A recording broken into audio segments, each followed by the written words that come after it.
supuesto una accesibilidad física, es decir, facilitar el acceso al espacio expositivo y a todos los servicios que acompañan al museo, pero también una accesibilidad cognitiva, es decir, poder acceder a la interpretación y al significado de todos los objetos que expone el museo y a toda la información que conlleva. Esto es un aspecto, además, que vamos a ir viendo en los distintos tipos de accesibilidad.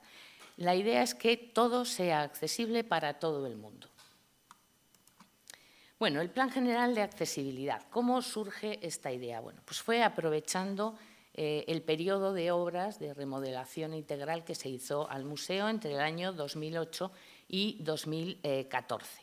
Esto daba la posibilidad de poder reflexionar, de poder establecer los parámetros de este plan de accesibilidad, reflexionando, analizando todos los puntos más importantes y, bueno, fue una oportunidad que los que trabajáis y trabajamos en un museo ya sabéis que el día a día normalmente te come el tiempo y hay pocas oportunidades de poder sentarse y reflexionar tranquilamente sobre un tema tan complejo como es el de la accesibilidad.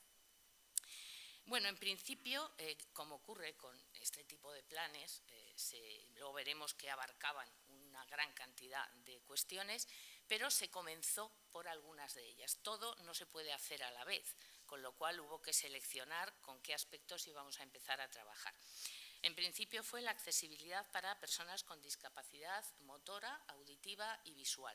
Fundamentalmente la motora porque iba a juego, digamos, a la par con la propia reforma arquitectónica que implicaba el establecer una serie de parámetros arquitectónicos compatibles con el acceso a todo el mundo. Con el tiempo el plan ha ido incluyendo otros elementos fundamentalmente relacionados con la personas con discapacidad cognitiva o intelectual y también los temas de accesibilidad digital de los que hablaremos un poquito más adelante. Justificación, bueno, bastante claro, es poder atender a todo el mundo, que todo el mundo pudiera tener acceso a los objetos y a las informaciones que proporciona el museo, a sus servicios, etcétera. Pero es que también hay un imperativo legal. Ahora mismo, y más como institución pública, debemos, no solo estamos obligados, es que debemos desarrollar la accesibilidad como uno de los parámetros fundamentales de la vida del museo. Y, por supuesto, conseguir esa accesibilidad universal o inclusiva en la mayor medida posible. Decía, ¿qué tipos de accesibilidad hemos ido desarrollando a lo largo de estos años? La accesibilidad motora, auditiva, visual e intelectual y cognitiva. Yo aquí separo un poco, creo que ayer ya se comentó, el tema de accesibilidad intelectual y cognitiva. En muchos casos hay personas que tienen un nivel de inteligencia normal o superior, pero en cambio pueden tener dificultades a veces de carácter social, de relación, etcétera, que requiere una serie de herramientas suficientes. Un momentito, que se me ha ido a la anterior. Problemas de comprensión, por ejemplo. Y aquí toco una cuestión que luego no voy a desarrollar, pero que me parece también muy importante, que es la accesibilidad digital. Y además en dos sentidos diferentes. No se trata solo de que una página web o una aplicación sea accesible desde el punto de vista técnico, que debe serlo, sino que también tiene que serlo desde el punto de vista cognitivo. No vale de nada que una página web tenga un desarrollo pleno técnicamente de esos aspectos, que pueda conectar con el Tollback, que pueda conectar con el Access, que da igual. Si los contenidos son incomprensibles, es decir, no tienen un tratamiento que permita comprender de forma sencilla la información, esa accesibilidad tampoco será completa. De manera que cuando tratamos la cuestión de accesibilidad digital es importante tener en cuenta esos dos elementos, esos dos puntos de vista. Eso nos ha pasado con algunas adaptaciones que estamos haciendo. Este ha sido probablemente el último punto que hemos ido incorporando al plan de accesibilidad, el de la accesibilidad digital. Por ejemplo, con una app que teníamos de realidad virtual, Vive el Pasado, que llevamos durante todo este año transformando de una app 3D a una app 2D para poderla colgar, ya está colgada en la página web, pero nos dimos cuenta que a nivel de accesibilidad tenía muchos problemas. ¿Por qué? Porque es una app de hace unos años donde no existían estas exigencias de accesibilidad que hay ahora. Buena parte del trabajo de adaptación ha sido precisamente desarrollar todas estas herramientas de accesibilidad, de botones accesibles, del voice access, del contacto con el toolback, etcétera, para que realmente fuera lo más accesible posible. Quiero decir con esto que no solo es hacer nuevas aplicaciones con esas medidas de accesibilidad, sino que hay que intentar que todas las que ya tenemos se puedan adaptar lo máximo posible a esas medidas básicas de accesibilidad. Bueno, un apoyo muy importante en el plan de accesibilidad ha sido la guía multimedia. La guía multimedia, que incluye cerca de 300 textos de aproximadamente 200 palabras y que además incluye muchos elementos de accesibilidad complementarios a otros desarrollados por el museo. Por ejemplo, todos los textos están locutados, todos tienen subtítulos, tienen igualmente vídeos en lengua de signos, es decir, unas audiodescripciones, etcétera, que pueden complementar otros aspectos importantes del programa de accesibilidad. Bueno, incluye un recorrido general, incluye recorridos parciales por cada área del museo, desde la prehistoria hasta las civilizaciones del Mediterráneo y la moneda, recorridos temáticos específicos con selecciones de piezas con un carácter transversal y también un recorrido libre con teclado. Estas son algunas imágenes de cómo está concebida o conceptualizada la guía multimedia, con esos recorridos, con planos también accesibles para poder entrar en cualquiera de las áreas y sobre todo con imágenes, vídeos y pequeñas animaciones donde se pueden resaltar detalles que no son fácilmente observables en una pieza. Abajo, por ejemplo, a la izquierda, vemos detalles de una urna de plata de la Mesta que está expuesta, es preciosa, pero estos detalles prácticamente no se pueden ver. Y de otra manera, por ejemplo, en el plano de las cerámicas ibéricas, una forma de visualizar cada uno de los recipientes cerámicos asociados a distintos grupos culturales durante la protohistoria. Y ya casi voy a pasar la palabra a mi compañera Débora, porque vamos a ir desgranando poco a poco cada uno de los tipos de accesibilidad que desarrolla este plan. Bueno, vamos a empezar por la accesibilidad motora, que quizás sea lo que en un primer momento se ve cuando el público accede al museo. Como bien comentó ayer Isabel, desde la reforma de 2014 pues se realizó toda una reforma integral, incluyendo criterios de calidad, de innovación, de accesibilidad universal, como los que podéis ver en pantalla, pues toda esa señalización adecuada de los principales espacios, tanto en español como en inglés, la eliminación de barreras arquitectónicas mediante rampas, ascensores, puertas de acceso y demás. Toda la adaptación de los espacios, no solo las salas de exposición, sino los aseos, las taquillas, las consignas. Y incluimos también un servicio de préstamos de sillas de ruedas y sillitas de bebé que pueden pedir gratuitamente en consigna. Pero si bien es verdad que desde 2014 pues hemos ido viendo que hacía falta implementar toda una serie de mejoras. De hecho, tanto la sala esta como la del salón de actos, si os fijáis, tampoco es 100% accesible porque tenemos un pedazo de escalón aquí, varios escalones por allí al lado. Quien quiera acceder a la mesa tiene que bajar como 5 o 6 escalones. Entonces, bueno, son toda una serie de mejoras que hay que ir alimentando poco a poco pues, para que directamente el museo pueda ser 100% accesible en este aspecto. Dentro de esas mejoras, en el último año, lo que se ha implementado es, por un lado, sillas plegables que están disponibles de momento en 2 salas, en prehistoria y en protohistoria. Es verdad que desde el museo ya se le estaba dando una vuelta, porque aparte de los bancos que hay por diferentes salas del museo para que la gente pueda ver los audiovisuales o pueda hacer pequeños descansos, es verdad que esos bancos no tienen respaldo de ningún tipo. Muchas veces, pues, cuando el museo está a tope de visitantes, no tienes ni siquiera un espacio en esos bancos para sentarte. Y entonces se planteó esta posibilidad de poner una serie de sillas plegables que tú puedes cogerla, te la vas llevando por la visita que libremente quieras hacer y cuando hayas terminado la devuelves a tu sitio. Y lo que nos hemos dado cuenta es que ha tenido muy buena acogida. Es verdad que el público también lo pedía en las diferentes sugerencias que nos han ido llegando en estos últimos años.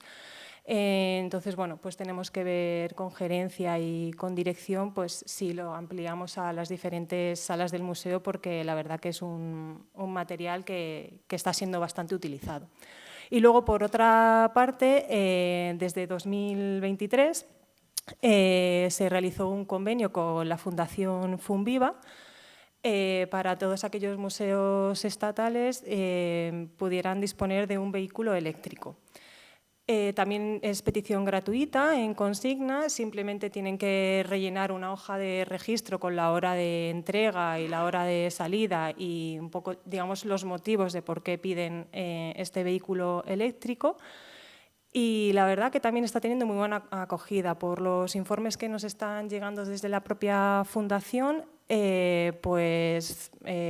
habido ya más de 60 o 70 peticiones en un solo año, con alrededor de una media de edad de unos 62, 63 años, aunque es verdad que pueden utilizarla desde los 16 por ser motivo de vehículo eléctrico que requiere pues, de una llave, de la entrega también de una guía, porque no todo el mundo tiene por qué saber utilizar este tipo de vehículo. Por otro lado, en la accesibilidad auditiva, también con toda la reforma integral que se hizo desde 2014, se subtitularon todos los audiovisuales de la sala de exposición permanente y en todas aquellas exposiciones temporales también hay subtitulados. Pero como bien se comentó ayer, quizá esto se queda corto, ¿no? O sea, es necesario meter, como hay en la guía multimedia, una intérprete de lengua de signos que lleve a cabo toda esa transformación del mensaje que se da en los audiovisuales del museo. Por otro lado están los bucles magnéticos fijos que hay en buena parte del edificio, en estas salas, también cerca de las consignas de taquillas y demás. Pero en este último mes, ¿no? Sí, si no recuerdo mal, nos ha llegado un bucle magnético que es portátil, que va a ser una maravilla, que va a estar ubicado en la sala de actividades, pero que cualquiera que lo necesite lo va a poder utilizar por todo el museo.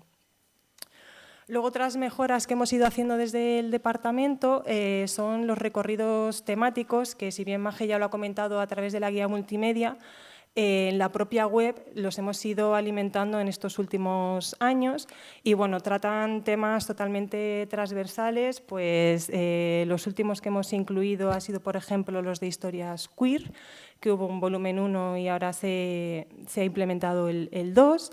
Y desde octubre también contamos con el recorrido de 3 culturas, un patrimonio, que se incluyó dentro de las jornadas de patrimonio cultural, pues que habla también de esa convivencia de diferentes culturas en época medieval. Tenemos el de Museo Femenino, que lleva ya una larga trayectoria. Está también el de Tocar la Historia, que es un recorrido de las estaciones táctiles para aquellas personas que no se puedan desplazar al museo, pero que directamente a través de la web pueden ver todas estas estaciones y están explicadas pues como si estuviesen aquí físicamente. Por otro lado, también desde julio ha habido un acuerdo entre el Ministerio de Cultura a través de la Subdirección General de Museos Estatales y la empresa Apten para contar con intérpretes de lengua de signos en determinadas visitas en los museos estatales. Aquí hemos escogido la visita de las imprescindibles, que normalmente se realizan los sábados, pues para que aquellas personas que lo necesiten pueden ver en un solo recorrido las piezas más emblemáticas del museo. Y son todas estas que podéis ver en pantalla. Y de momento va a estar hasta diciembre, no sabemos si va a haber posibilidad de ampliación, esperemos que sí. Y estas son las 2 fechas que nos quedan en diciembre, por si os interesa o conocéis a alguien, pues que son bienvenidos. En este sentido, desde el Ministerio, lo que nos solicitaron al departamento es realizar todo un glosario para que los intérpretes, pues aparte de saber, digamos, los contenidos básicos del recorrido y lo que es el guión en sí, tuviesen desgranado pues todas aquellas ideas, tecnicismos, bueno, todo lo que hiciera falta como información complementaria para poder desarrollar bien toda esa visita y hacer pues una interpretación como un guía específico del museo, un educador o un monitor. Y ahora Maje os va a hablar de accesibilidad visual.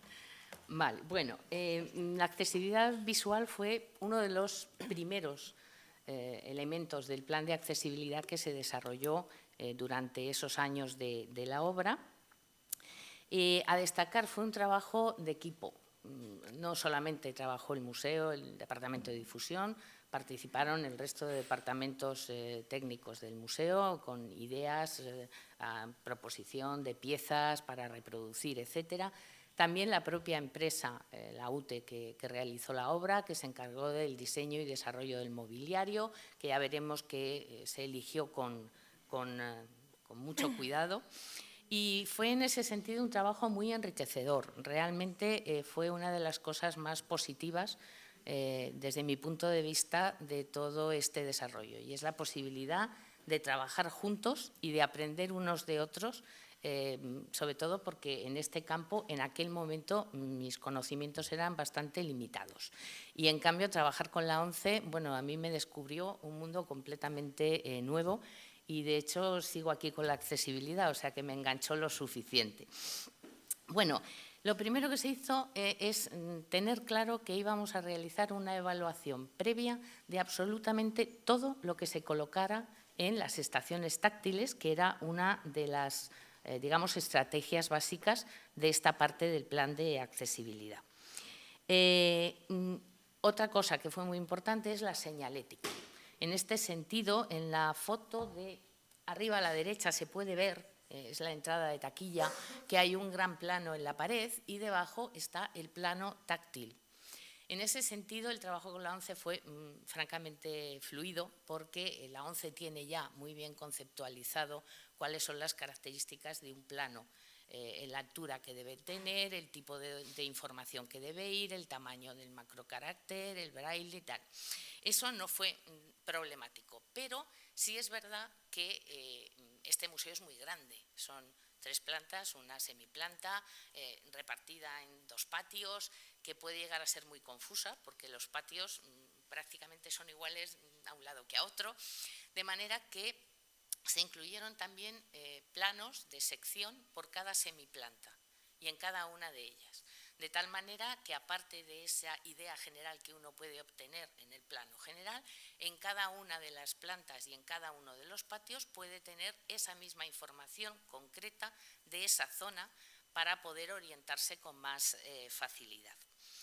La implementación de las estaciones táctiles, digamos que fue un poco el plato fuerte en ese momento.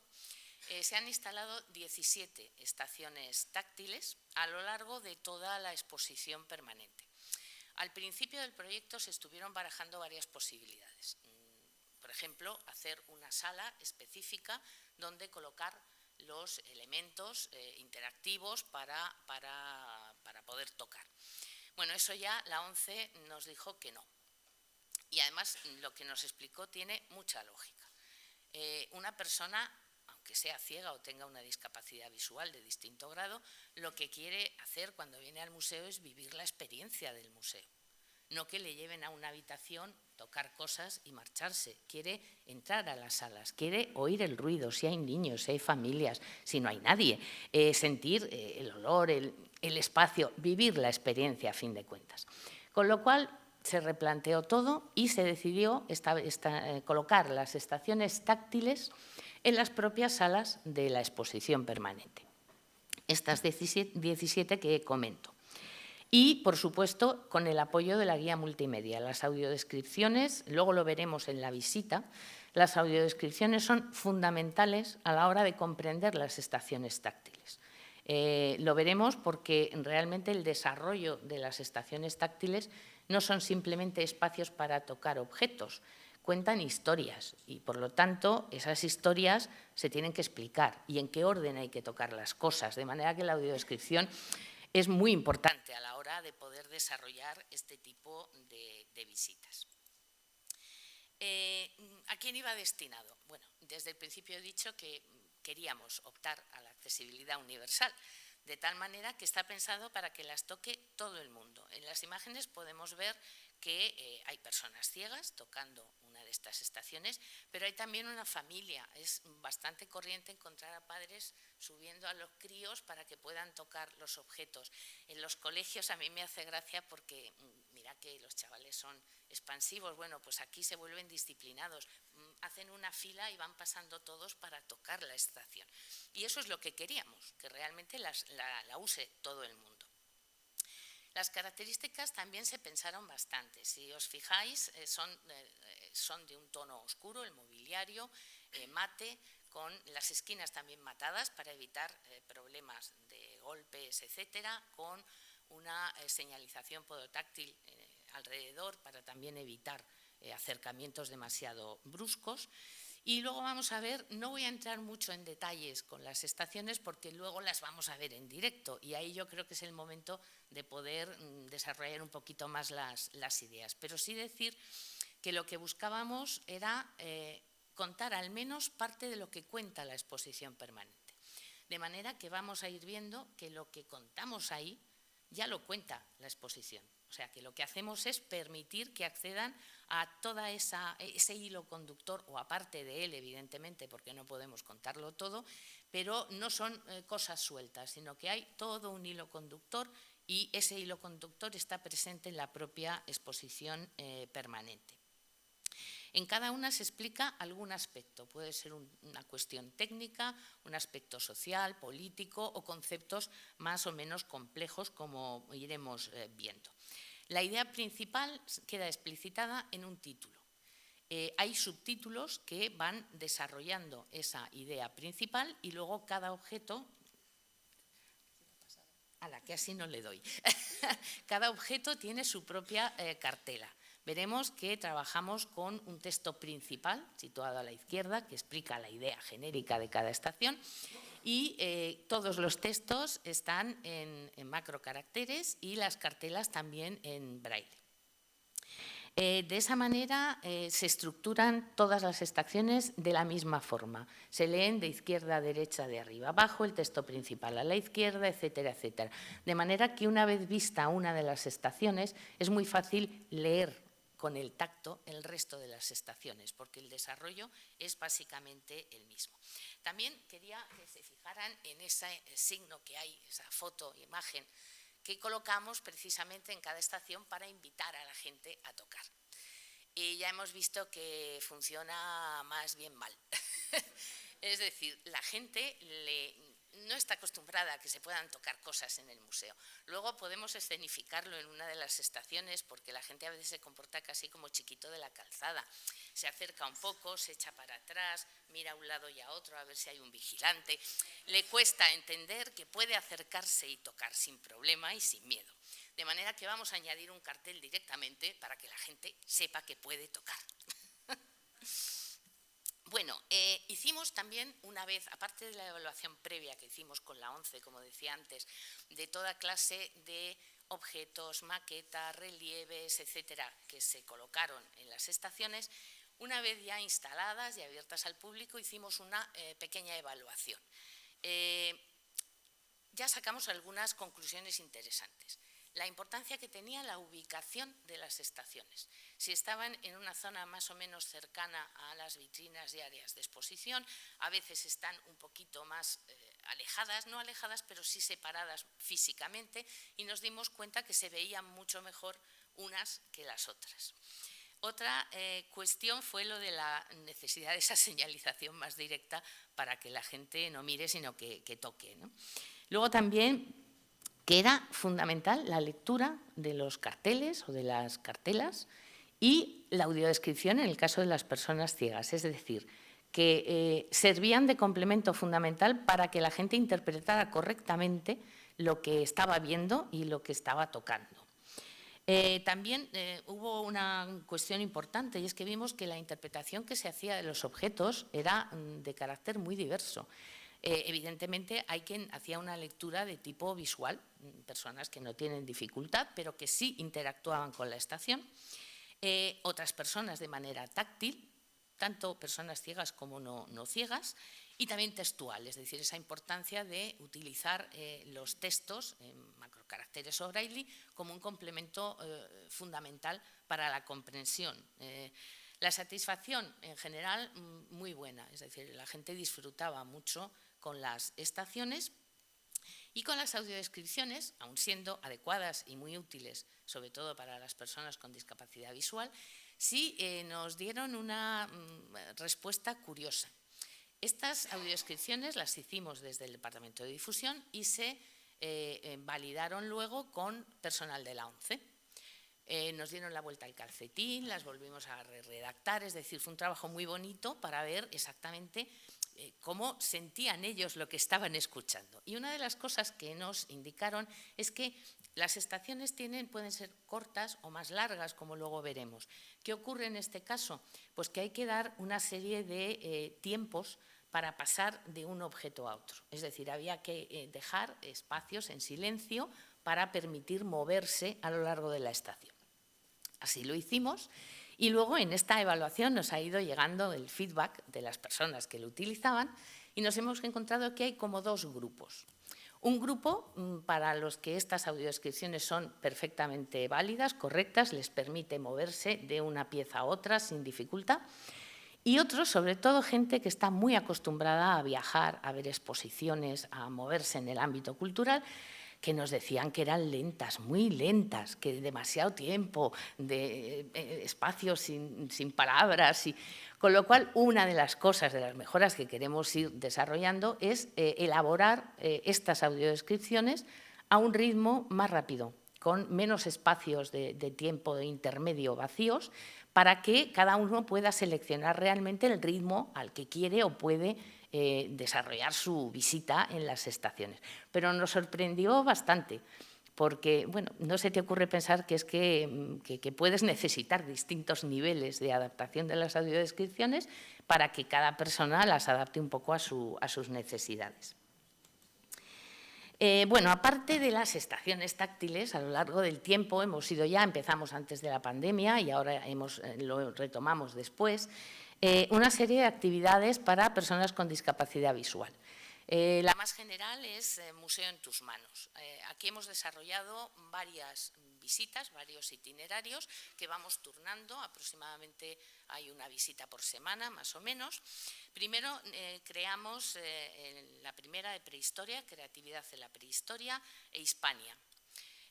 Vimos que, bueno, que tenía muy buena aceptación y que incluso pedían que ampliáramos a otras áreas del museo, con lo cual incluimos ya el año pasado Justo de Voz en Egipto y del gineceo griego al estrado medieval.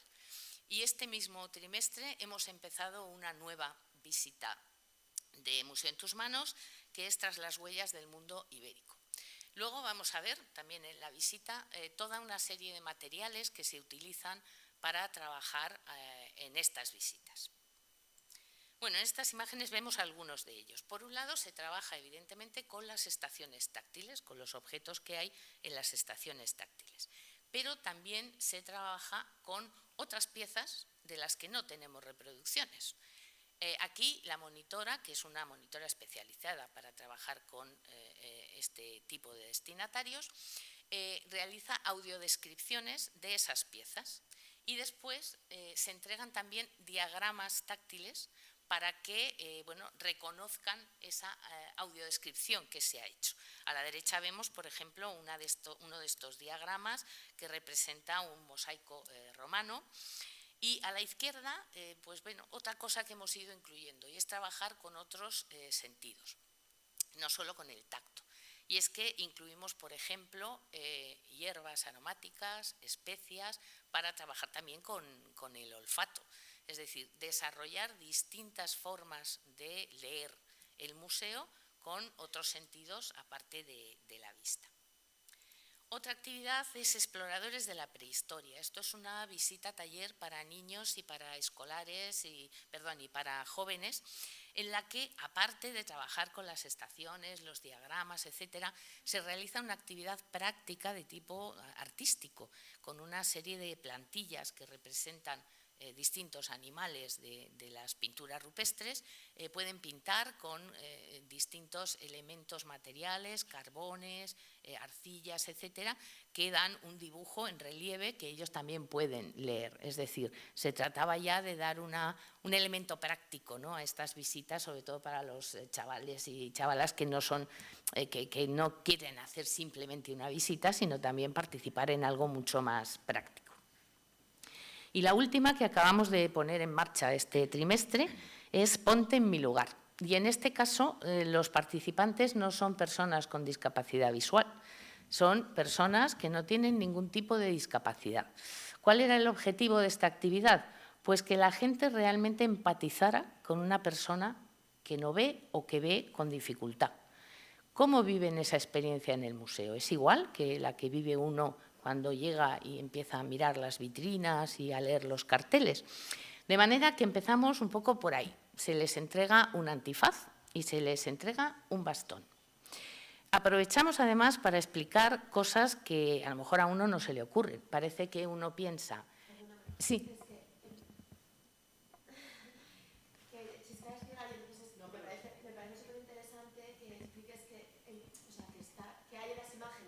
Sí, ahora mismo lo iba a explicar. Sí. Sí. Es una plantilla. No, es un plástico especial. Y simplemente ellos pintan dentro de esa plantilla y al quitar la plantilla queda el dibujo hecho. Como son arcillas, como son carboncillos, sí pueden detectar con el tacto la propia pintura que ellos han hecho. No pasa nada, podemos volver atrás, seguir y luego, por supuesto, todas las preguntas que queráis hacer, por supuesto. Bueno, en este caso, decía, en lo del bastón, ahora explicaremos cada imagen.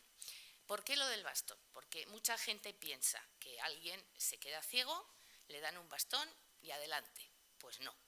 Hay montones de técnicas, diferentes maneras de coger el bastón en función de lo que vayas a hacer, de moverlo. Si vas a bajar una escalera, vas por un territorio que conoces, un sitio liso, un sitio en cuesta. Es decir, explicábamos todas esas técnicas de forma genérica que se necesitan conocer para poder manejarse con un bastón. No es tan fácil como coger el bastón y moverse. De manera que les tapábamos los ojos para que pudieran practicar, moverse con el bastón. Y es curioso, a mí me ha pasado, yo he hecho también esa experiencia. Uno piensa que va recto divinamente por el pasillo y al final o te vas a la derecha o te vas a la izquierda. Invariablemente, o sea, al final la mitad del grupo está en una esquina y la otra mitad está en la otra esquina. Es importante porque tu percepción de cómo te estás moviendo no tiene nada que ver a la percepción que tienes cuando ves. Y esa es un poco la dinámica que queríamos, la finalidad que queríamos, y es que se entienda todo eso, que no es tan fácil ni tan sencillo. En esa primera foto lo que vemos es que se les están entregando los bastones, explicando los distintos tipos de bastones, porque no todos los bastones son iguales, ni todas las punteras son iguales, tienen colores diferentes en función de determinadas cuestiones, es decir, explicarles toda esa problemática. En la segunda ya podéis ver que se tapan los ojos y que empiezan a moverse con el bastón. En las dos siguientes lo que vemos es que ya han llegado a una de las estaciones y están tocando los objetos con los ojos tapados. Y esto también fue francamente curioso, porque no habían visto la estación, se pusieron el antifaz antes de tocar los objetos. Tocaron los objetos, etc. Y cuando se quitaron el antifaz fue curioso porque hubo dos reacciones. La primera, yo aquí viéndolo no noto los detalles que he sentido cuando los he tocado, los objetos. Y la segunda es, son más grandes de lo que parecían. Es decir, la sensación que uno tiene cuando toca sin mirar es completamente diferente en cuanto a la percepción de los detalles, pero también hasta el tamaño de los objetos. Tal vez porque estás notando y sintiendo más con los dedos, te parece todo como más grande. Quiero decir que esto ha sido muy curioso, pero sobre todo la satisfacción de la gente cuando terminaba la visita, que estaban absolutamente encantados. Ha habido gente que hasta ha repetido. Quiero decir que tiene mérito la cosa. Y otra cosa que se trabajó fue con el tema de las audiodescripciones. Es decir, la monitora hacía una audiodescripción de una pieza y luego les entregaba el diagrama táctil para ver si realmente lo que ellos habían construido en su mente a través de la audiodescripción se ajustaba a lo que era la pieza. Y hubo de todo, hubo quien reconstruía con facilidad, quien le costaba más, pero también se dieron cuenta de la dificultad que conlleva crear mentalmente imágenes solamente con la palabra. Y otra cosa que se hizo, y también funcionó muy bien, es pedir a alguno de los participantes que seleccionara una pieza de la exposición e hiciera una audiodescripción para el resto, que iba con los ojos cerrados. Cuesta. ¿Qué detalles tengo que destacar? El tamaño, empezar por un lado, por otro. No es fácil hacer una audiodescripción y también queríamos que fueran conscientes de esa dificultad. Y después los demás se quitaban el antifaz y descubrían si realmente lo que habían imaginado era eso o no. En general, he de reconocer que la mayoría acertaba bastante, o sea que en ese sentido, bien. Bueno, estas visitas se pusieron en marcha un poco para celebrar los 10 años de la reforma y terminan justo la semana que viene, el día 3 de diciembre, que es el Día de las Personas con Discapacidad. Hay una sesión a las 11 y otra a las 5 de la tarde.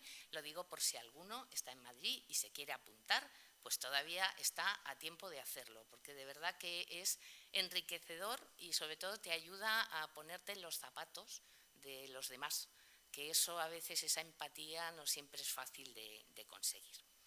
Y creo que ya voy a pasarle otra vez la palabra a mi compañera para que hable de los temas de accesibilidad cognitiva e intelectual.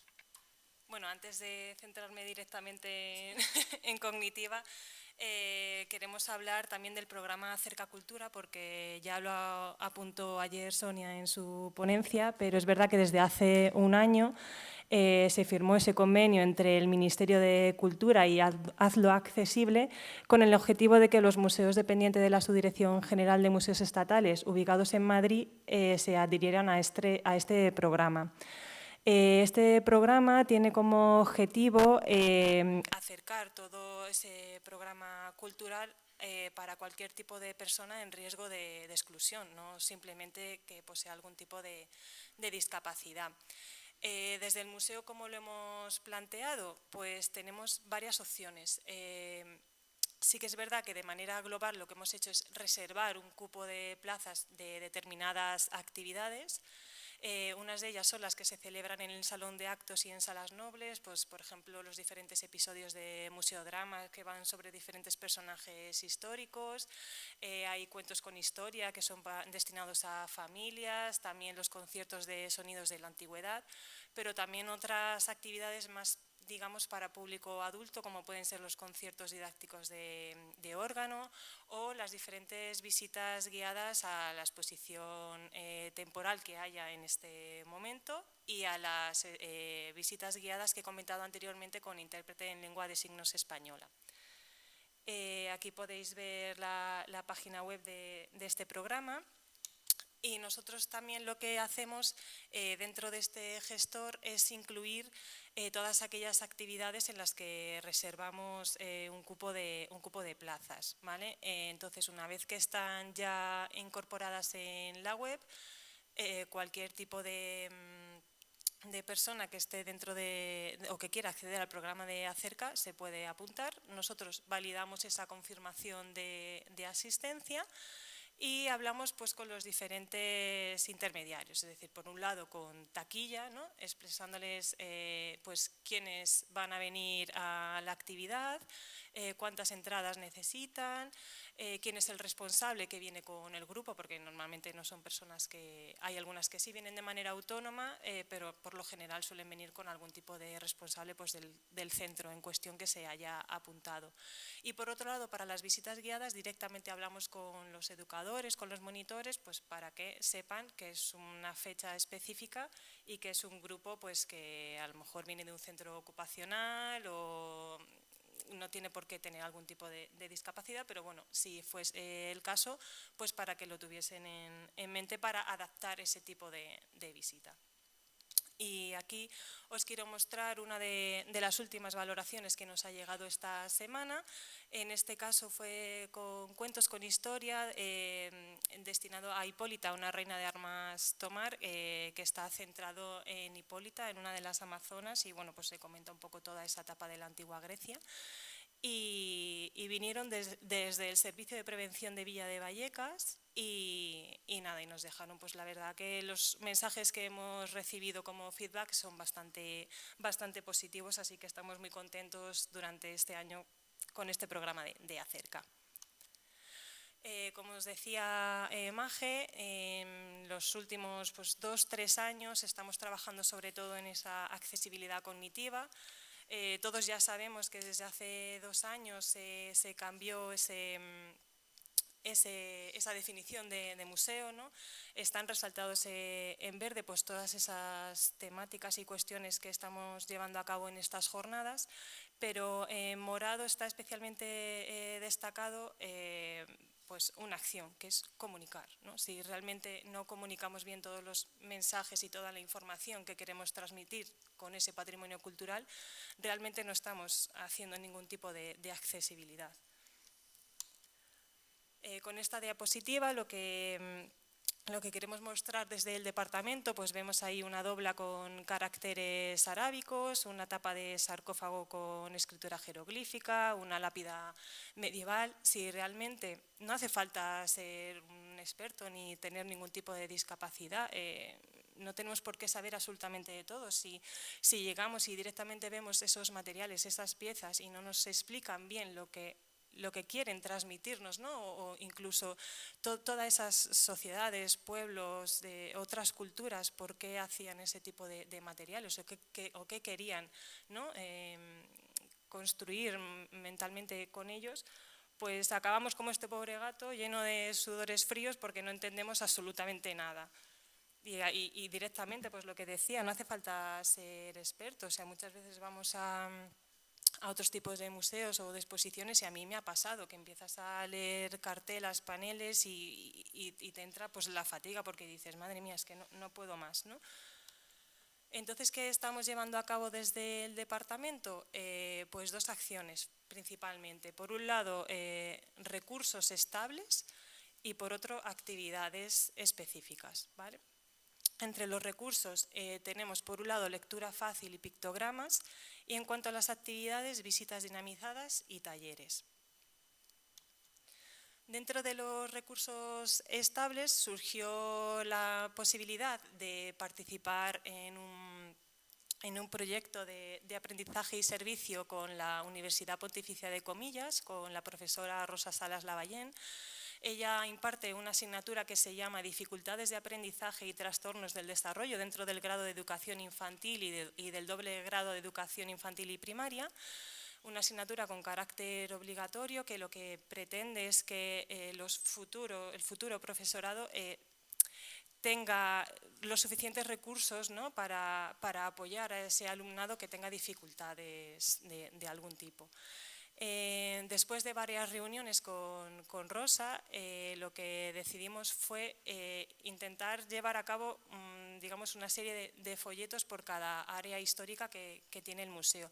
Si bien es verdad que desde el museo, a partir de la reforma de 2014, en la página web podéis descargar tanto el plano accesible como un folleto con las obras principales en lectura fácil, veíamos que eso se quedaba cojo, teníamos que hacer algo más, ¿no? Y la verdad que este proyecto pues, ha sido bastante satisfactorio. Todavía no hemos podido implementarlo porque estamos a falta de la validación, pero ya hemos repasado las áreas de prehistoria, del Antiguo Egipto, de protohistoria y estamos trabajando con la de Hispania romana. Y aquí en la imagen podéis ver un poco cómo esos alumnos, ¿no? han ido, bueno, antes de nada comentaros que vinieron aquí al Museo Arqueológico para también conocernos a nosotras, para ver cómo era el museo, cómo eran las piezas que nosotras habíamos seleccionado. Además les hemos dado otra serie de recursos como pueden ser piezas del mes, distintos artículos que hay en torno a las diferentes piezas que hemos elegido para que ellos tuviesen toda esa serie de información y pudieran trasladarla a lectura fácil. Después nosotras hemos hecho toda una serie de revisión de las diferentes piezas y hemos vuelto a hablar con Rosa, bueno, pues para ver si ya podemos validarlo definitivamente y que esto se pueda poner en marcha. Por otro lado, como os comentaba, tenemos las diferentes actividades que hemos planteado. En un primer momento, aunque tenemos previsto visitas y talleres, de momento nos ha dado tiempo solo a las visitas dinamizadas, porque somos 2 y tampoco damos abasto. Hemos sacado 5 títulos que se van a implementar a partir de la primavera de 2025. Con el objetivo, bueno, realmente los títulos que podéis ver en pantalla son cambio climático, reciclaje, transformación del paisaje, gestión del agua y servicio de mesa.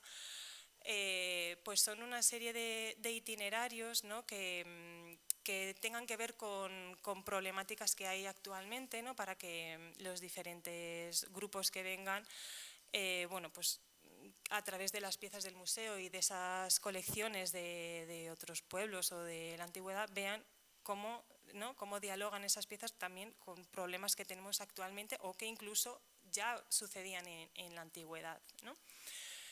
Quizá los 4 primeros que veis, ¿no? Cambio climático, reciclaje, transformación del paisaje y gestión del agua, tienen más que ver también con la Agenda 2030 y puede ser como más fácil, pero el servicio de mesa nos pareció curioso porque también lo hemos enlazado con todo el tema ecológico, con maneras de comer de forma saludable, ¿no? Toda esta serie de alimentos, del consumismo que hay también actualmente, ¿no? De todos estos procesados y demás.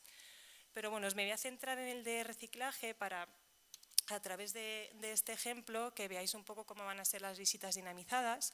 Hemos intentado que sean itinerarios muy cortos, con 4 o 5 piezas máximo, que vayan por, digamos, zonas del museo que no estén muy concurridas, para que tampoco les abrumen pues, si de repente se meten en las salas de Egipto, que ya de por sí son muy angostas y se llenan de grupos y de público general, pues bueno, determinadas áreas que realmente puedan estar más tranquilos.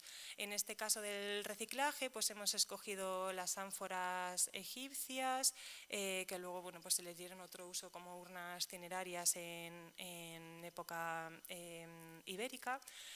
También la crátera griega con la tapa, los huevos de avestruz, la dama de galera, ¿no? Cómo se fue reutilizando por diferentes generaciones hasta aparecer en una tumba ibérica.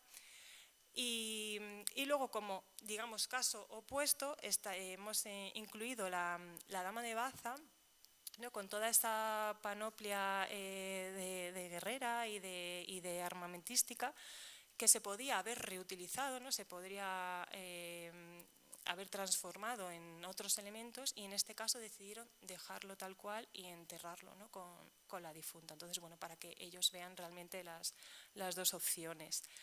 En estas visitas que van por salas las llamamos dinamizadas porque van con otros materiales complementarios, pues con diferentes láminas, también como comentaba Maje, con las visitas de accesibilidad visual, pues con otro tipo de materiales que puedan utilizar pues otros sentidos, ¿no? Olfativos, el tacto y demás.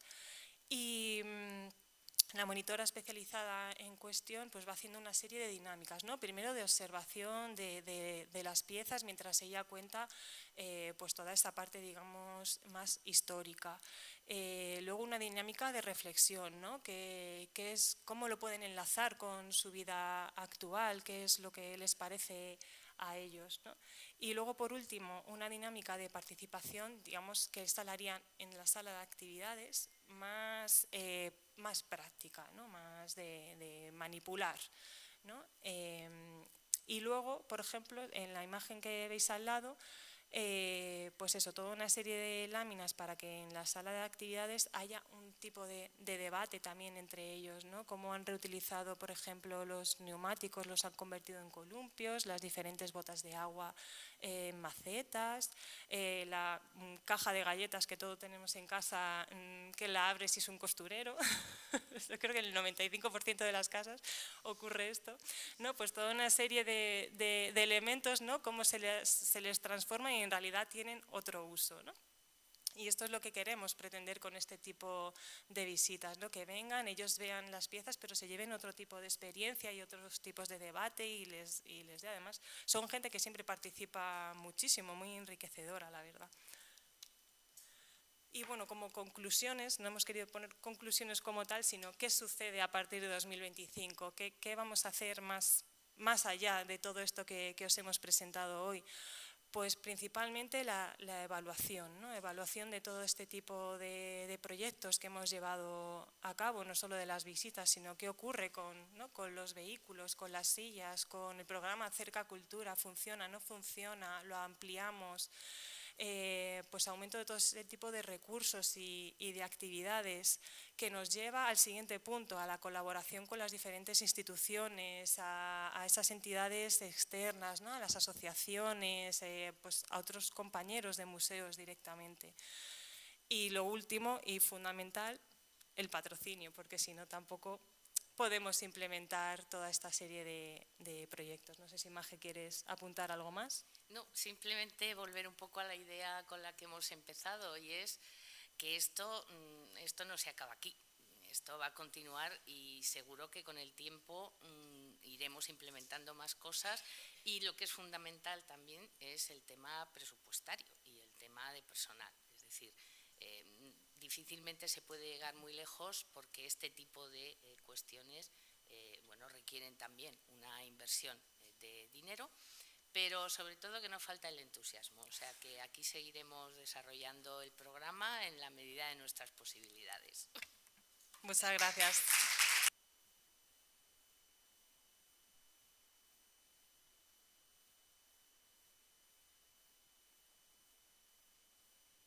No sé si tenéis alguna pregunta o valoración.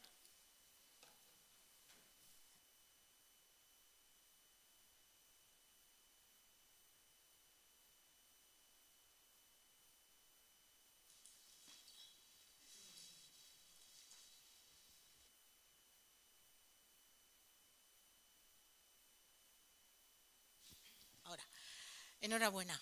Yo quiero daros la enhorabuena por el trabajo que estáis realizando en un museo tan paradigmático como este. Y se me han ocurrido muchísimas cosas a raíz de lo que estáis haciendo. En el programa de Ponte en mi lugar, es que claro, se te ocurre que se puede hacer un discurso inverso. Es decir, a través de los materiales que estáis produciendo, desarrollar una mediación sensible a quienes pueden ver. Porque esto que tú has dicho, María Jesús, de que la experiencia compartida por personas que no tienen esa diversidad funcional os ha llamado tanto la atención, es que eso puede producir y se puede utilizar para esa mediación sensible de que a través de los sentidos percibir y tener una experiencia museística mucho más rica. De manera que la diversidad funcional se puede utilizar. Enhorabuena, no voy a hacer ninguna pregunta, pero quería expresaros mi más sincera enhorabuena porque de verdad que es muy importante lo que estáis haciendo en el MAN, como en otros muchos museos, pero que es algo que en este momento, después de transitar en el desierto durante tantos años, que un departamento de educación como vosotras estéis haciendo esto me parece excelente. Enhorabuena. Muchísimas gracias, pero es verdad que gracias a los tiempos que corren, muchos museos están haciendo actividades absolutamente fabulosas en accesibilidad. Es interesante lo que planteas sobre ponte en mi lugar, porque aquí estábamos concienciando a las personas que ven, pero es verdad que esas mismas técnicas que estamos usando para que vivan la experiencia de una persona que no ve, se pueden utilizar en visitas normales de las que hacemos habitualmente para incluir esa parte de concienciación, aunque no sea durante toda la visita, pero al menos sí parcialmente, incluir esa sensibilización. Me parece una idea estupenda, así que nos la anotamos.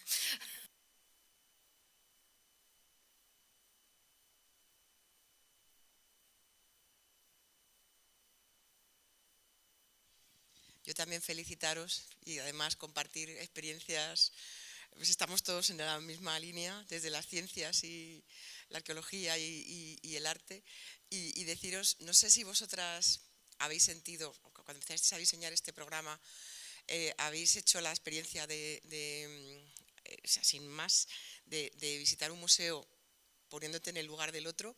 A mí me fue muy impactante, que además es que ayer recordando, en el primer curso que yo no sé si alguien hizo, no sé si tú a lo mejor, María Jesús, hiciste, porque con Pedro Lavado hace, pero vamos, igual en el 96, en la Casa de la Moneda, pero es que la práctica fue aquí, en un arqueológico antiguo. En la puerta nos pusieron, o sea, a mí me tocó ser ciega, me pusieron antifaz, bueno, nos repartimos, alguien hizo silla de ruedas, fue muy, muy potente. Hay una parte que también os consulto, que también es un poco angustiosa, porque claro, de repente nadie se queda ciego y se pone a ver un museo, a visitar un museo, ¿no? Pero es muy bueno, y a mí me ha servido como aprendizaje enormemente, porque claro, de repente empiezan a hablar, empiezan a organizar la visita y tú te sientes que no sabes hacia dónde ir, porque no sabes si están hablando contigo o no. Entonces, hay cosas que por mucho curso que hagas y mucha técnica, cuando empiezas a sentirlo, pues a mí me pasa cuando me presento a alguien alguna persona ciega, lo primero que hago es, claro, tocarle, porque digo, te estoy hablando a ti, soy yo. Pero es que lo sentí, o sea, hasta que alguien no me cogió del brazo, y luego fue muy divertida mi experiencia, porque me debía algún moratón de las vitrinas antiguas, me llevé, porque claro, mi lazarillo era otra persona del Museo de Arte Romano, que era muy pequeñita al lado mío, y entonces me agarró a mí. En lugar de, claro, lo lógico es que tú agarres a la persona ciega, a mí no se me olvidará, porque me agarró a mí, entonces me llevaba de escudo, porque yo me fui tragando todas las esquinas, y no os imagináis lo que fue bajar al baño, porque estaba en la parte de abajo de este museo. Entonces la escalera me dio pánico. Entonces es verdad que y bueno, la última cosa, que cuando me monté, hicimos la práctica de silla de ruedas, no he vuelto a aparcar en un vado, o sea, en un lugar nunca, porque con una de las personas, aquí por la parte de fuera del museo, no podíamos bajar, o sea, no, estaba atrapada, no pudimos sacar, o sea, no pero es muy potente la experiencia. Lo que pasa que es verdad que también es un poco, o sea, de primeras te hace que tengas angustia. Entonces, no sé si a vosotros os ha pasado con alguien que haya ocurrido algo así. Bueno, la verdad es que en las visitas no nos ha pasado. Tampoco intentamos que tampoco estén toda la visita con el antifaz puesto. Es decir, queremos que se conciencien, pero no que se nos descalabren por ahí, ¿no? O sea, eso fundamental. Yo sí puedo hablar de mi experiencia cuando hice esa actividad. Yo soy de las que iba derecha a la exposición y acabé en el baño.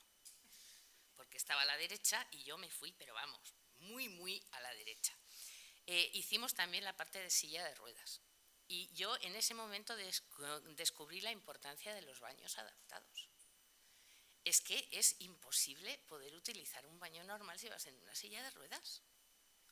Entonces, esas experiencias, por lo menos a mí, como bien dices, a mí me marcaron mucho. Y dije, bueno, es que no sabemos realmente lo que se supone, ¿no?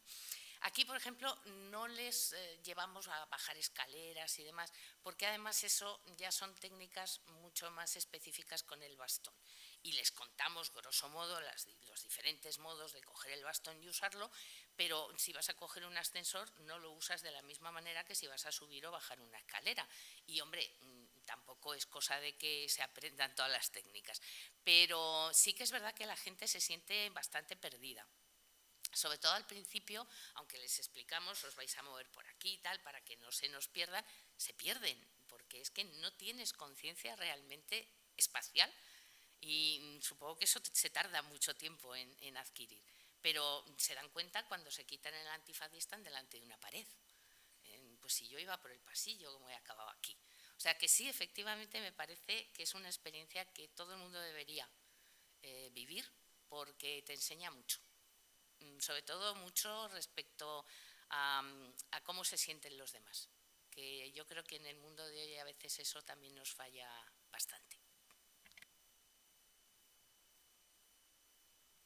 Sí, se oye, ¿no? Sí, bueno, hola. Yo quería haceros una pregunta concreta respecto a las actividades que desarrolláis para discapacidad auditiva. Es que tanto tú, Débora, hoy como ayer, Pilar, hablasteis del tema del lenguaje, que tuvisteis que preparar unos glosarios donde he visto pues, palabras como bifaz, fundicional a cera perdida, bueno, términos que son necesarios para realizar las visitas. Entonces, por mi desconocimiento de la lengua de signos, que lo confieso, esas palabras supongo que no existen en esa lengua. O sí, pues, no lo sé. Entonces, ¿cómo trabajáis con las personas que hacen las actividades para incorporar ese vocabulario tan necesario? Directamente, ¿no? nos pidieron vocabulario que se utilizara en el propio guión de la visita. Digamos que es como una explicación más amplia por si lo necesitan ellas, pero que yo sepa no nos ha llegado ningún tipo de información que nos hayan dicho esta palabra no está incluida en lengua de signos española. Yo entonces, tengo la sensación... Sí. Claro, pero no hemos tenido, digamos, ese feedback todavía. De, oye, esta la hemos tenido que incluir porque no estaba en el... Yo hay una cosa que me gustó mucho del Museo de Ciencias y es la creación de ese glosario. Hace ya tiempo estuvimos en la presentación y es algo que también hemos comentado que sería interesante hacer. Lo que pasa que es de esos proyectos que, bueno, que se harán cuando se puedan, ¿no? Pero de hecho ya tenemos los glosarios de palabras que pueden ser complejas, difíciles, pero sí me parece importante porque igual que la Real Academia en la lengua normal va incluyendo palabras que antes no existían, pues aquí es simplemente ir engordando el diccionario de términos. Pero es algo a lo que no hemos podido acometer aún. Pero vamos, como ya hemos iniciado la redacción de los glosarios de términos, pues lo iremos haciendo con el tiempo. Claro, pero esos glosarios de términos tienen que llegar a los potenciales usuarios, no es cuestión de que el monitor se prepare. Claro. Pero para eso hay que trabajar en conjunto, es decir, nosotros por nuestra parte y ellos por la suya. Entonces, eso hay que acometerlo en un proyecto ya un poco más cerrado, no es redactar glosarios y ya está. O sea, pero sí, no es algo que hayamos dejado en un cajón, porque además nos gustó mucho la experiencia en ciencias naturales, ¿eh?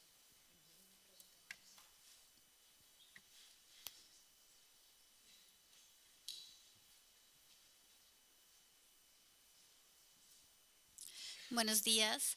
Quería preguntar cómo es el proceso para solicitar todo este tipo de servicios especiales, tanto para una persona que venga de manera individual como para el grupo, y quería saber si es posible disponer de todo este material en la web.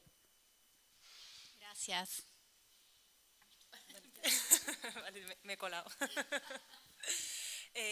Pues respecto a las visitas guiadas, no hace falta avisar con antelación porque las fechas propuestas ya hay una intérprete en lengua de signos, entonces cualquier persona que lo necesite pues va a estar ahí, entonces no hace falta avisar.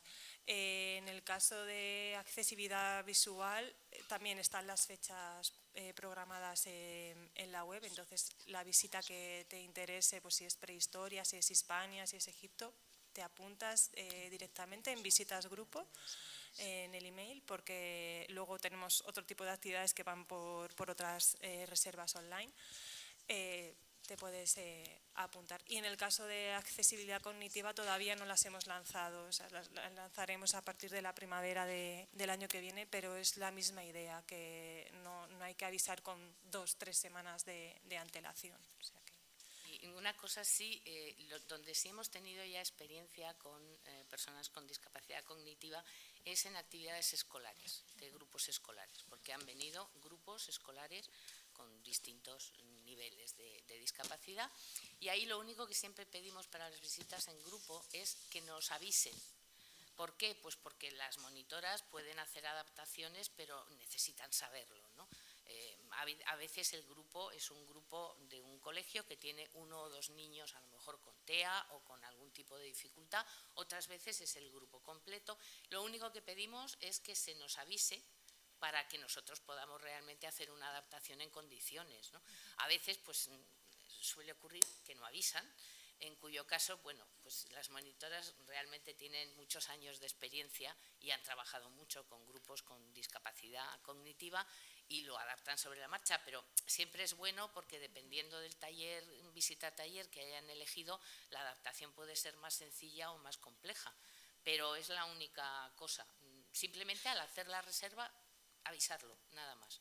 No hay ninguna otro condicionante.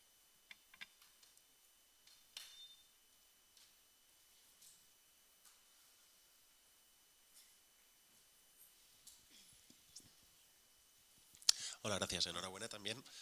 Yo tengo una pregunta, reflexión. Cuando, también ligando con la intervención de ayer de Antonio y de toda la jornada, ¿no? Claro, aquí cuando hablamos de presupuesto, necesidad de presupuesto, sponsorización, etcétera, es porque estamos entendiendo de forma implícita que es algo extra que necesita un presupuesto extra.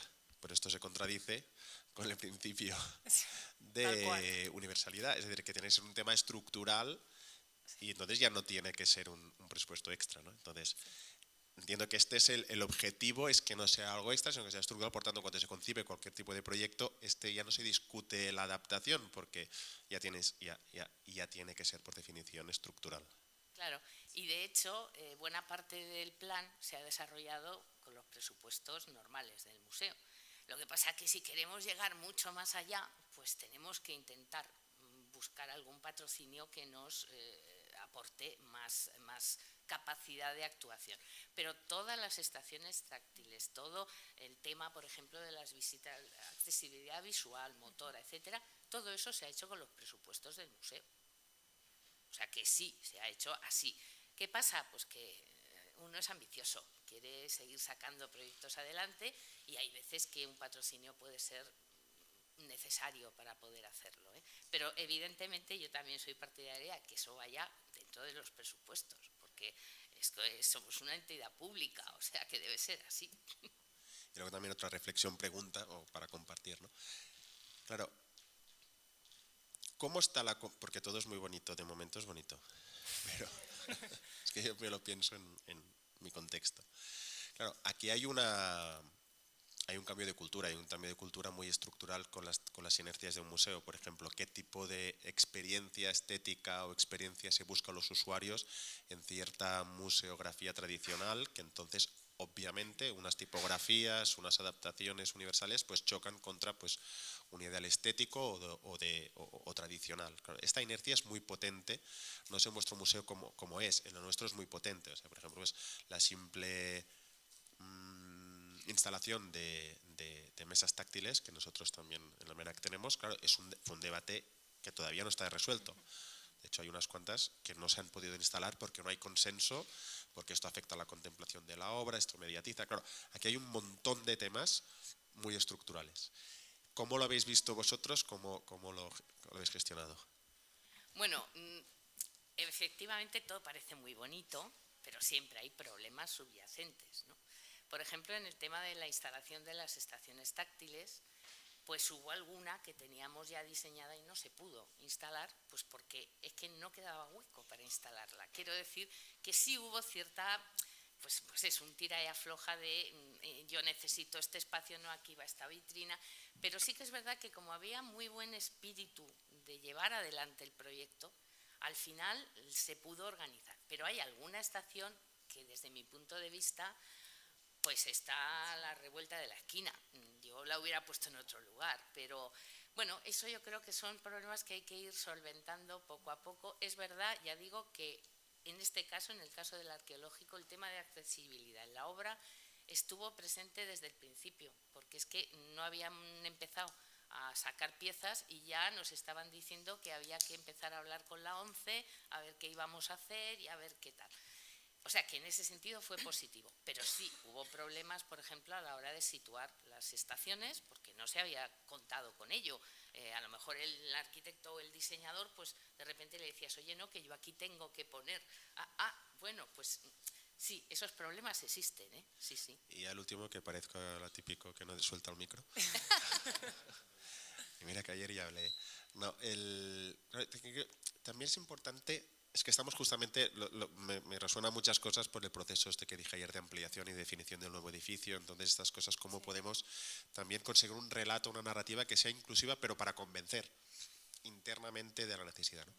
Y una de las cosas que también dijo Antonio es un tema que siempre estamos pensando con esta adaptación, pero si entendemos que el porcentaje no es minoritario, sino que es mayoritario, porque es lo que dijo ayer, ¿no? Si vamos sumando todas nuestras necesidades, todas nuestras pequeñas discapacidades o grandes, entonces claro, te encuentras que casi la mitad o más de la mitad todos tenemos algo. Pero yo diría más allá, es que todos tendremos algo, a no ser que nos moramos jóvenes, porque simplemente con el envejecimiento pues ya tendremos un... Entonces, esto lo estoy notando en la tontería del tamaño de las cartelas. Sí. Bueno, ese era un tema que era imposible y ahora, como todos vamos, ya a partir de una edad vamos perdiendo vista, ahora se entiende más. No, claro, es que no se puede leer amigo. Entonces, claro, como estas es encontrar elementos que son pues como pequeñas victorias, como pequeños elementos que te permiten después hacer una argumentación superior, ¿no? Y dices, no, es que al final no es minoritario, sino es que todos vamos a tener esa discapacidad, todos, por tanto, el enfoque tiene que cambiar más allá de que, claro, porque si no lo puedes llegar al ridículo, es que entre los de la fotofobia, entre los de las luces, entre esto es imposible. Si cambias el chip, ya estás en una situación de poder implementar el cambio. Si no, siempre parece que sea una lucha, como lo tienes que basar en los derechos de todos, que está bien, también es otro argumento, pero es más a la contra. Yo creo que el tema de incluir en la conversación es que tú también te vas a encontrar en eso, o tu madre se va cuando la acompañas, o cuando tienes hijos y te vas con el carrito, mira, ahora con el carrito te das cuenta, cuando estaban en sillas de ruedas no te fijabas. Pues, creo que es muy importante conseguir un relato efectivo para que no sea una cosa en los márgenes, para que sea una cosa estructural y que se entienda de verdad. Sí, que sí. Nos ha pasado... Bueno, perdona. No, que yo, por ejemplo, cuando he dado algún curso de accesibilidad, alguna clase, yo siempre pregunto, ¿quién tiene alguna discapacidad? No levanta la mano nadie. Yo digo, pues yo sí. Yo me quito las gafas y no leo 3 montados en un burro. O sea, no veo nada. Vamos, yo voy a exposiciones y estoy todo el santo rato con la gafa para arriba, para abajo. Eso es tener una discapacidad, porque no puedo leer con facilidad. Una mujer embarazada de 8 meses, pues es que a lo mejor lo de bajar a los aseos con 2 tramos de escalera le supone un problema importante. O sea, que es que subir. Es que ya ha sido mamá hace unos meses. Quiero decir con eso que tenemos que ser conscientes, ya no es solo qué te puede pasar, es que te tuerces un tobillo y durante 2-3 meses pues tienes un problema motor importante. O sea, que estoy totalmente de acuerdo en que no trabajamos para unos pocos, o sea, estamos trabajando para todos nosotros. Yo quería, felicitaros, obviamente, y quería insistir un poco en esa idea, en las discapacidades temporales que todas las personas podemos pasar. O sea, mi primera visita al Museo Vaticano fue con 17 años y en silla de ruedas, por torcedura de tobillo, con esguince en Roma, escayola, y al día siguiente teníamos la visita y me pusieron la silla de ruedas y la verdad que te das cuenta de muchas cosas. Y cuando tratas un poco la accesibilidad en tu museo, te acuerdas de esa experiencia. Y cuando a lo mejor, por mi trayectoria, pues hemos hecho algunas rehabilitaciones de museos y se han planteado en algunos edificios históricos la entrada por la puerta de atrás, pues rápidamente han levantado la mano y he dicho, no, yo ¿por qué tengo que entrar por la puerta de atrás por el mero hecho de ir en silla de ruedas? Yo quiero entrar por la puerta principal, vamos a ver la manía.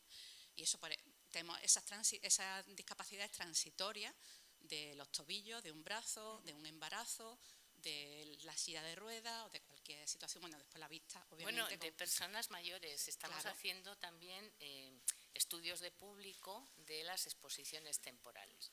Y en la última de Convivium, que estamos ahora trabajando con los datos, nos hemos encontrado encontrado montones de referencias de, por favor, más contraste en las cartelas, que sean un poquito más grandes los textos, y vas mirando las edades y claro, es que es gente ya por encima de los 50, 60 años.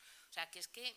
No, incluso lo que hablábamos antes de lectura fácil, ¿no? Que nuestra idea es que en las exposiciones temporales se implemente todo ese tipo de recursos, porque bueno, vienen personas extranjeras y no tienen por qué saber todos los tecnicismos, todo lo que engloba la temática de la propia exposición. Entonces, si ya se sabe con antelación todo ese discurso expositivo, se puede trabajar en todos esos recursos.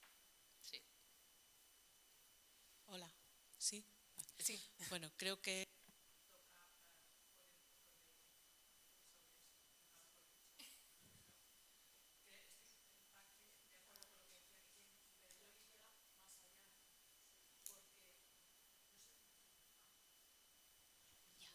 Ahora, Ahora sí. ahora mucho mejor. Bueno, digo que creo que soy la persona indicada para poner luz sobre esto, nunca mejor dicho, repito, ¿vale? Creo que es la segunda vez que hablo de esto en esta sala. Y bueno, siguiendo el argumento, el discurso que comentaba Guillem, creo que hay que ir más allá, no hay que tener ese discurso global, pero estáis hablando de discapacidad. Creo que os estáis equivocando, perdonad. Pero no es hablar de discapacidad temporal, sino de necesidades de accesibilidad.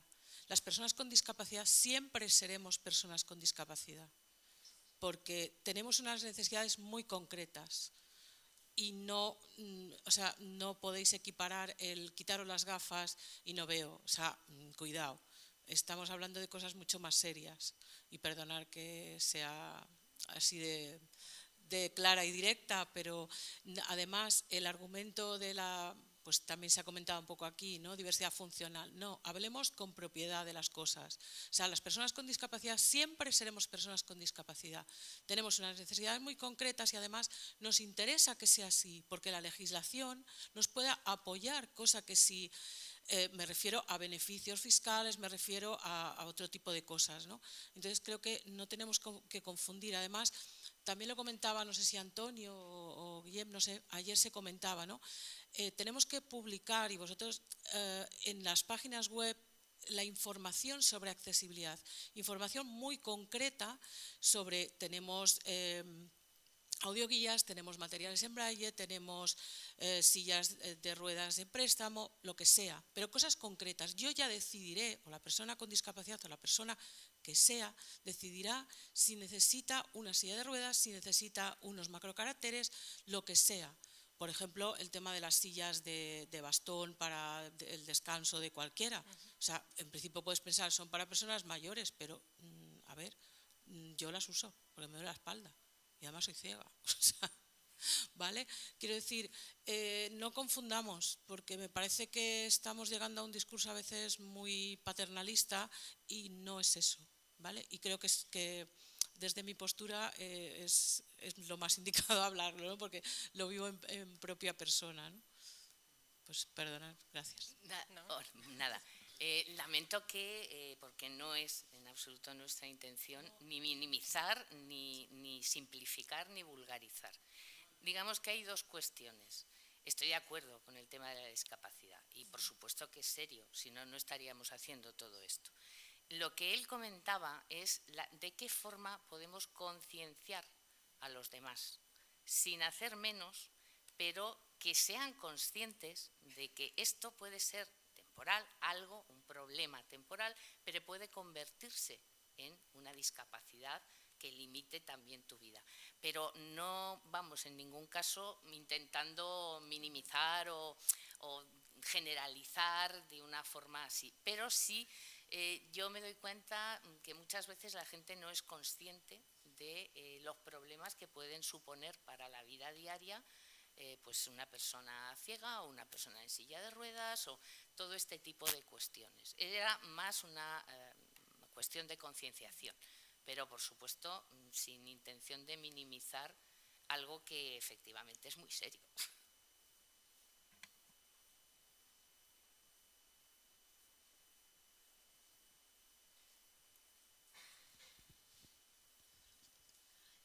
Hola. Vale. Vamos así a calmarnos un poco. Chisca es muy peleona y eso es maravilloso porque No, creo y que... hace bien. Está muy bien. Claro, no, o sea, yo llevo 25 años trabajando en temas de discapacidad en museos. 2 apuntes. La gente que trabaja, los profesionales que trabajan con grupos en los museos, hace mucho tiempo ya que dejaron de ser monitores, son educadores de museos. Creo que es un concepto también muy, poco valorado, y me parece muy importante la labor que hacen, porque sin ellos realmente los museos no tendrían la parte de difusión que es para lo que están planteados, para que lleguen a todas las personas. Y además muchos de ellos están formados específicamente para trabajar con personas con discapacidad. Cada vez más, ha habido durante un periodo muy largo que eso no existía, nos hemos tenido que autoformar en muchas ocasiones porque era yermo este terreno. Eso por un lado. Por otro lado, vosotros tenéis, por ejemplo, las estaciones táctiles, si no recuerdo mal, las instalasteis en 2016, 2017, porque... Bueno, por eso me refiero que hace ya, estamos en 2024, hace ya 10 años, o sea que realmente es algo que habéis añadido, pero que ya existía hace 10 años, que realmente fue pionero en aquel momento, pero que ahora pues, ¿no? es un elemento más del propio museo, que eso es realmente la sensibilización. O sea, no hacer para, sino hacer con. Y me parece muy significativo que, exceptuando ayer que había otra persona ciega, entre el público de hoy y de ayer, no hay personas con discapacidad, ¿vale? Igualmente tampoco hay en la mesa compartiendo conocimientos y experiencias y seguramente necesidades, ¿no? Que es un poco lo que acaba de decir Chisca, ¿no? O sea, hasta qué punto estamos trabajando con ellos, sin ellos o para ellos. O sea, hay que tener mucho cuidado porque hay muy pocos museos en España que tengan personas con discapacidad dentro como parte de los equipos, y cada vez más debería ser un camino, porque son grandes profesionales. Por ejemplo, Chisca es técnico en accesibilidad, y son absolutamente necesarios, porque en realidad esas validaciones de las que hemos hablado ayer con respecto a la lectura fácil, esas validaciones que habéis hablado hoy con las estaciones táctiles, no paradas, sino estaciones táctiles, no existirían sin la validación de los que lo van a usar de verdad. Igualmente sucede con toda la parte de los signoguías o los glosarios. Nosotros, mi andadura, una de las partes de mi proyecto personal estuvo en el Picasso de Málaga. Hicimos un glosario directamente creado con la Sociedad Federada de Sordos de Málaga. Estamos hablando del año 2004. Nunca se publicó. Ese es un problema. Y lo que insistieron muchísimo las personas sordas es que no solamente era de lectura, que tenía que tener también un componente visual, con el signo. Por ejemplo, recuerdo que no sabían cómo se signaba cubismo. Estamos hablando de Picasso. O sea, ¿no? Pues de la misma manera hay 1000 millones de palabras que se tienen que generar tanto en el Museo de Ciencias Naturales o aquí en el Arqueológico, ¿no? Entonces, ese trabajo conjunto... yo echo mucho de menos en los museos que no se haga desde dentro, que no haya equipos de educación, que no haya coordinadores de accesibilidad. Excepcionalmente, por ejemplo, la Fundación Miró de Barcelona, Joan Miró de Barcelona, tiene un coordinador de accesibilidad. El Reina Sofía lo tenía, ya no lo tiene. Museos tan grandes como el vuestro no existe ese concepto, no existe esa figura, digamos, ¿no? Que no solo tiene que trabajar con los departamentos educativos, sino que tiene que trabajar a nivel formativo con todos los departamentos del museo, ¿no? Bueno, y quien dice museo, dice centro de artes, dice bibliotecas, cualquier institución pública, estamos hablando, bueno, también privadas, obviamente, pero como decía Chisca, hay leyes que lo protegen, o como decía, por ejemplo, Stefano Ferrario, que está aquí a mi lado, la obligatoriedad de las rampas o los museos adaptados desde hace 30 años. Entonces, hay cosas que ya no se pueden permitir, ¿no? Perdón, me he puesto aquí yo muy combativa porque me ha dado aquí el pie Chisca. El problema es que estás sacando muchos temas, a ver si yo me acuerdo Perdón. de todo. Ya me callo. Pero muchas gracias, o sea, la jornada es excelente, tengo que decir. Perdón. No sé, además estamos aquí un poco también para esto, es decir, Sí, no para generar echarnos estos flores debates, unos a otros, sino efectivamente. para aprender y para poder mejorar. Sí. Si no, nos vamos a nuestra casa, ¿no? Primero, el tema de monitor educador, estoy totalmente de acuerdo. Mi problema, yo soy más bien mayor. ¿Qué quiere decir? Que a veces me sale la palabra, pero el concepto que yo tengo no es el de monitor, es el de educador. Especializados, por supuesto. Para trabajar este tipo de actividades tienes que trabajar con gente formada para esto. No te vale un monitor de tiempo libre, o sea, es algo muy, muy especial. A ver, otras cosas de las que has comentado, ves, ya se me va la olla. Eso es, esa figura. Es verdad que muchas veces es que suena mal decirlo aquí, pero se trabaja como sobre la marcha. Oye, he llegado a este proyecto y hay que entregarlo pasado mañana. Entonces como que no te da tiempo a reflexionar sobre ese proyecto, qué hay que hacer, con quién debemos colaborar. Es que nosotras no sabemos absolutamente de todo y somos dos. Sí. En el momento que una no está, pues la Pues pobre Maje. fatal. Pero bueno, por ejemplo, hablando de eso, es verdad que aquí prácticamente yo diría que todo lo que se ha hecho de accesibilidad se ha hecho con alguien, o con la ONCE, o con ADISLI, o con Plena Inclusión, es decir, no hemos acometido proyectos por nuestra cuenta. ¿Por qué? Pues porque somos lo suficientemente sensatas como para saber que no somos calicatres sapientísimo, que no lo sabemos todo y que otros saben mucho de lo suyo y nosotros de lo nuestro.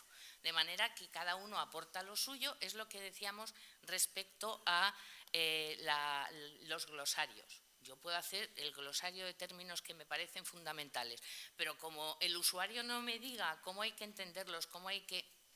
Otra cosa, me acabo de acordar, los pictogramas. Por ejemplo, con este proyecto de la Universidad de Comillas, aparte de elaborar textos de lectura fácil, se están creando pictogramas. ¿Por qué? Pues porque esta profesora, Rosa, de la universidad, se puso en contacto para el tema de los pictogramas con Arasac, la asociación que se encarga de hacer montones de pictogramas, se puso en contacto con ellos, pues porque, por ejemplo, si estamos hablando de soldado, pero estamos hablando de un hoplita griego, el pictograma que hay ahora es un soldado de la Segunda Guerra Mundial, a ver cómo pones eso. Es decir, era necesario crear nuevos pictogramas adaptados a… Ella ha ido creando pictogramas y está en contacto con la asociación, porque hoy, una vez creados, pues pueden entrar a formar parte de… O sea, quiero decir, está clarísimo, yo digo, es que si hacemos repaso de todo esto, no ha habido nada que se haya hecho por nuestra cuenta. Porque, hombre, soy suficientemente humilde como para saber que yo de eso voy aprendiendo con los años y lo que me queda por aprender, pero no me lo sé todo. Y mucho menos sé exactamente esas necesidades, las saben ellos, y son ellos los que me tienen que exigir a mí. Oye, yo necesito esto. O sea que sí, estoy de acuerdo. Y lo de monitor educador, ni caso. Ni caso. No, es que es verdad, quiero decir, son términos que se van, pues eso, pasando con los años y a mí ya me pilla vieja. A ver si puedo hablar hoy. No, era un poco para responder a lo que comentabas. Ya me van a conocer como la fónica. Bueno, tengo voz normalmente. Era un poco para responder a lo que comentabas y venir en refuerzo a Maje. Yo ayer cuando en mi ponencia al final… bueno, pues hizo un listado de todas las carencias que tenemos. A ver, yo hablo desde mi experiencia como conservadora de museo estatal, igual que ellas. Yo soy como ellas, estamos en el mismo saco, ¿vale?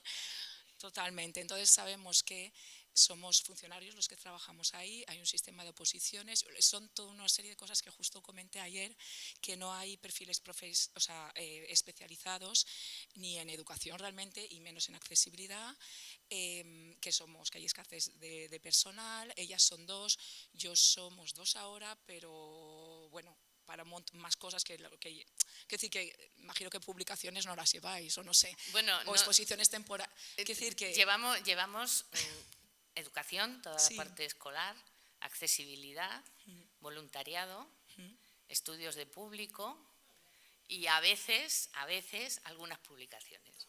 Vale. Pues nosotras eso, más comunicación, actividades culturales, publicaciones. Entonces, era un poco por responder también, en el caso, estoy hablando de museos estatales que estamos en el mismo saco y eso, pues que tenemos unas limitaciones que ojalá pudiéramos tener más personal, primero, personal especializado, quizás perfiles, un cuerpo, yo estoy soñando con un cuerpo de educadores, a mí me gusta decir educadores de museos, ¿verdad? Que fuera personal laboral, por ejemplo. Bueno, hay un cuerpo de... están los mediadores culturales. Los mediadores, pero y otro, por ejemplo, otro perfil... Nosotros no tenemos mediadores, por ejemplo, en el museo. Pero para mí es fundamental, es el papel de un psicopedagogo. Claro. Hombre, estamos hablando en la faceta de educación y nosotros al final hemos tenido que recurrir a una psicopedagoga porque es que te tiene que dar el feedback, como decíamos antes, las necesidades que tiene un profesor o una profesora. Pero yo eso no lo sé. Me tiene que explicar cómo tiene que hacer sus programaciones, qué necesita, qué criterios de evaluación, qué tal. Pero eso lo saben ellos, no lo sé yo. O sea, que es que, y a mí me parece que ese sería una figura fundamental en un departamento de difusión, por ejemplo. Pero no es solo que no lo sepas, es que no lo tienes que saber. Exacto, exacto. Nos vais a perdonar, es que tenemos visita. Bueno, sí, pero tranquilos, que lo vamos a ver todo bien. Pero lo digo, hay un par de preguntas. Por favor, os ruego brevedad en el planteamiento y brevedad en la respuesta. Vale. Hombre, es que esta es la parte más suculenta. Es que aparte está la cuestión del técnico, de los sí, técnicos. Verdad, perdón. Es que tenemos a dos personas. Vale. Solo voy a decir una cosa. ODS 17, colaboraciones entre instituciones. Ahí yo creo que es donde hay una oportunidad. Habéis hablado del APS, las universidades estamos deseando colaborar. Por favor, oportunidades hay. Así que yo lanzo ese ODS 17. Gracias. Nosotras tenemos un correo que es Proyecto Educativo, que está abierto no solamente a educación formal, sino se hizo aparte precisamente para que toda aquella persona de universidad, de colegios, de cualquier institución, de cualquier centro, particularmente quiera plantear colaboraciones, trabajos conjuntos, etcétera, se pueda dirigir. Y de ahí han salido algunas colaboraciones muy interesantes, así que ahí lo dejo. Rapidísima. Voy a ser muy rápida, de verdad que sí. Rapidísima. Mira, yo trabajo en el Museo Nacional de Artes Decorativas y tenemos un compañero que tiene TEAS, trastorno del espectro autista. Él está trabajando en el Departamento de Administración. Aprobó una oposición que está destinada a estas personas y aparte de ser un chico que es un ser de luz, llevamos un par de semanas, hablo más rápido, le doy al por dos, como en el WhatsApp. Hace un par de semanas, hablando con él, le encargamos un proyecto que era que revisara todas las cartelas del museo y que las interpretara con su conocimiento y bajo sus ojos. Y justo el jueves vino con sus hojas, todo escrito a mano, de todos los días que iba revisionando las cartelas. Y en la reunión que tuvimos con él, sentimos todas, el Departamento de Difusión, sentimos una profunda vergüenza porque había un montón de palabras que él había hecho su propio glosario, palabras como caolín, evoraria, cornucopia, alabastro, racionalismo, de la exposición de Esperanza y Utopía, que él no entendía.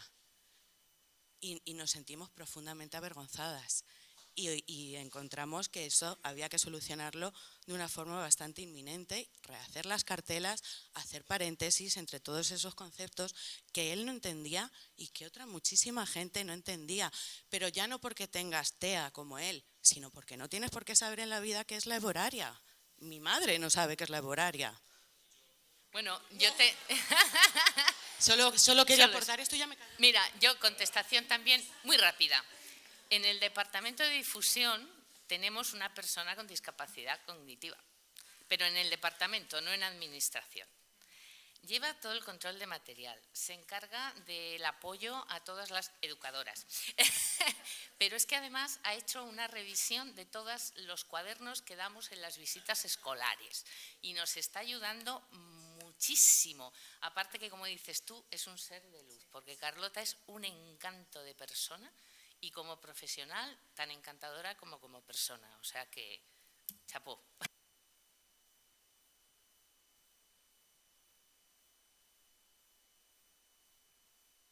Una cosa, para hacer la visita vamos a dividir el grupo en dos, o sea que hacer como dos grupitos y así vamos a ver lo mismo pero en distinto orden, porque es que si no para las estaciones todos juntos es un poco problema.